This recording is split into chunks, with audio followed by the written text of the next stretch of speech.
નમસ્કાર દર્શક મિત્રો, આજના મુખ્ય સમાચાર. રેશન કાર્ડમાં નવા 6 નિયમો અને બદલાવો.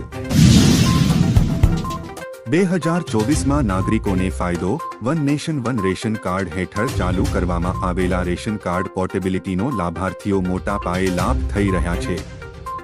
2023ના પ્રથમ 11 મહિનામાં 28 કરોડ ટ્રાન્ઝેક્શન થયા હતા અને 80 લાખ ટન અનાજનું વિતરણ થયું હતું. રેશન કાર્ડ પોર્ટેબિલિટી હેઠળ સંબંધિત લાભાર્થી એક રાજ્યથી બીજા રાજ્યમાં જાય તો પણ તેનો સસ્તા અનાજનો લાભ લઈ શકે છે. ગરીબ લાભાર્થી અને ખાસ કરીને પરપ્રાંતીય મજૂરોને દેશભરની કોઈ રેશનિંગની દુકાનોથી સસ્તું અનાજ ઉપલબ્ધ કરાવવાનો છે. લાભાર્થીઓ પોર્ટેબિલિટી મારફત બાયોમેટ્રિક કે આધાર ઓથેન્ટિફિકેશન સાથે ePOS electronic point of sale device થી સજ્જ હોય તેવી કોઈપણ રેશનિંગની દુકાનથી સસ્તું અનાજ મેળવી શકે છે. બીપીએલ કાર્ડમાં 5 લાભો મળશે. બીપીએલ રેશન કાર્ડથી મળતા લાભ ન્યૂ આવાસ યોજના હેઠળ પાકું મકાન બનાવી આપવામાં આવે છે. મફતમાં ગેસ કનેક્શન આપવામાં આવે છે. મફતમાં શૌચાલય. આયુષ્માન ભારત યોજના હેઠળ ₹10 લાખનો સ્વાસ્થ્ય વીમો. તેમના બાળકોના શિક્ષણ માટે શિષ્યવૃત્તિ વગેરે લાભ આપવામાં આવે છે. મફત ગેસ અને ₹300. રેશન કાર્ડ ધારકોને વર્ષ 2024થી 26 સુધીમાં નવા 75 લાખ મફત ગેસ કનેક્શન આપવાનો નિર્ણય કેન્દ્ર સરકાર લીધો છે, જેને કારણે સરકાર ઓઇલ કંપનીઓને ₹1,150 કરોડની ગ્રાન્ટ ફાળવશે.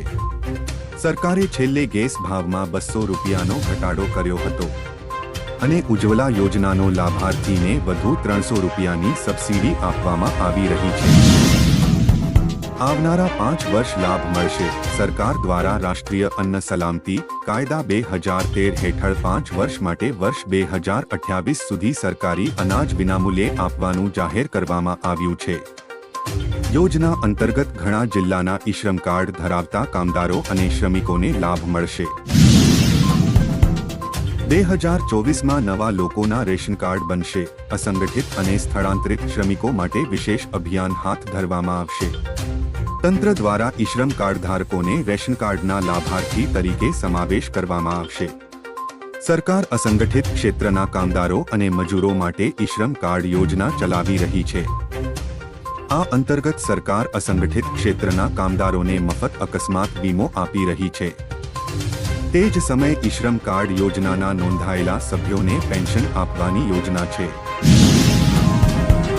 2024માં નવો નિયમ. રેશન કાર્ડને લગતી સેવા વધુ સરળ. ડિજિટલ ઇન્ડિયાને પ્રોત્સાહન આપવા કેન્દ્ર સરકારે નવો નિર્ણય જાહેર કર્યો છે, જે મુજબ નવું રેશન કાર્ડ કઢાવવું, નામ ચડાવવું, નામ કમી કરાવવું, ડુપ્લિકેટ રેશન કાર્ડ કઢાવવું, રેશન કાર્ડને આધાર કાર્ડ સાથે લિંક કરાવવું વગેરે સેવાઓ હવે દેશભરના 3.7 લાખથી વધુ કોમન સર્વિસ સેન્ટરમાં પણ ઉપલબ્ધ થશે.